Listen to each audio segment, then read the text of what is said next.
ফিলিস্তিনের স্বাধীনতাকামী সশস্ত্র গোষ্ঠী হামাসের রাজনৈতিক প্রধান ইসমাইল হানিয়া নিহত হয়েছেন। ইরানের রাজধানী তেহরানে তাকে হত্যা করা হয়েছে। ইরানের রাষ্ট্রীয় গণমাধ্যম এ তথ্য নিশ্চিত করেছে বলে আজ এক প্রতিবেদনে জানিয়েছে সংবাদ মাধ্যম আল জাজিরা।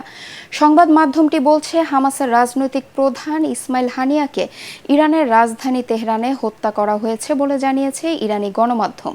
ইরানের ইসলামিক রেভলিউশনারি গার্ডের এক বিবৃতি উদ্ধৃত করে প্রতিবেদনে বলা হয়, তারা যে ভবনে অবস্থান করছিলেন তাতে হামলা চালানো হলে হানিয়া এবং তার একজন দেহরক্ষী নিহত হন।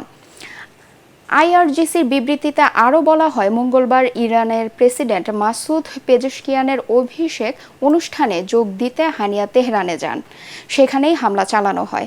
হানিয়ার মৃত্যুতে শোক প্রকাশ করেছে হামাস। হত্যার জন্য ইসরায়েলকে দায়ী করেছে তারা।